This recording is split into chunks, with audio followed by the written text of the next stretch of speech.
Hi, my name's Martha Abbot, and I started attending St. Paul when I was 9 years old in 1940, and I'll tell you how I got here. My father lost his job during the Depression, and so he had to come to Kentucky to find a job that was available for him here. So he and Mother and I came over the mountains, and we lived in apartments for almost 9 years while we were accumulating the money to build a house.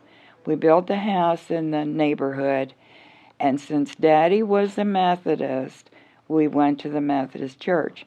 Now, Mother had been a Baptist, and her daddy was a very strong Baptist, but he was also a very liberal Baptist, and he would have been pleased that any of his children went to any church. So he was tickled to death to find that we had found a church home at St. Paul. And when we got here, there was a sanctuary and a basement. And in the basement were the Sunday school rooms, also using the social hall, which was built as a Sunday school room. But I want to tell you about my youth, which was very impressionable here. I noticed everybody did everything. Almost everybody who came to church was very active in doing things for the church because there weren't that many of us, and they had me as a teenager teaching Sunday school, Bible school, serving refreshments, doing everything that I was physically able to do. And I wasn't the only one. All the other children were involved too, as well as their parents. We had a wonderful youth minister by the name of Paul Vandergrift. And he was so wonderful in working religion in with fun. He was a dynamic student at the Presbyterian Seminary, and because of his enthusiasm, our youth group grew from probably 20, that also included college students, to 40 or 50. The youth at St. Andrew's Episcopal found out about us, and they wanted to come. On Sunday night, we had dinner, we had a program, and then an open house at somebody's home. We had a wonderful time. Paul made religion fun for us. Well, I want to say a little bit more about the youth. When I was a youth at St. Paul, we acquired a very energetic choir director by the name of Harry William Myers. And he was just part-time because at that time St. Paul had no need for a full-time choir director. Mr. Myers, and of course I called him that because I was a teenager and he was older. Everybody else called him Harry William. So he decided he wanted to enlarge the choir. So he invited any teenagers who wanted to come sing. And there were about 8 or 10 of us that joined the adult choir. Of course, there was no youth choir, so this was all we had. So it was wonderful. And he treated us like a father or a great uncle. He never married, so we were kind of his kids.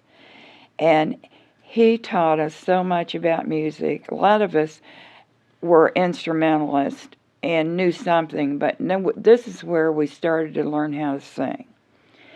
And he acquired wonderful music, and we all learned. Even the adults had a lot to learn from Mr. Myers.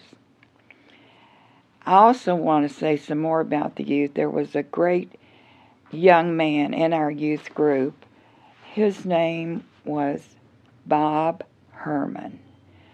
Bob had talent that wouldn't quit. Bob decided that he wanted to put on a musical. And he decided that musical was going to be the Mikado. Now, how is this youth group going to put on the Mikado? Well, Bob had a way. With the help of his mother and her money, he bought the music. He got the recording, as I believe that's the type of music we used. And he rounded up some singers. He knew who he wanted to play every part, and then everybody else would be in the chorus. And the enthusiasm for this was great. This young man put on this operetta. He was probably 16 or 17 years old. And the whole church was asked to participate. Now, we did not put this on in the sanctuary because we weren't using the sanctuary for things like that at that time. This was done in the social hall. Oh, and I forgot to tell you that when the social hall was built, we had that wonderful stage there, and that stage played a great part in so many things all through the years. Well, after I left the youth, I went on, and I was in the Wesley Club at the University of Louisville. I was trying to remember when I really realized what my faith was, and I don't remember, but all of a sudden it was there. It was tested a few times, and I think in early 20s there were some of us who would get together and talk about faith and religion, and questions would come up, and doubts were raised. But all I had to do was look out the window at the trees and the skies and the sun. Faith was restored.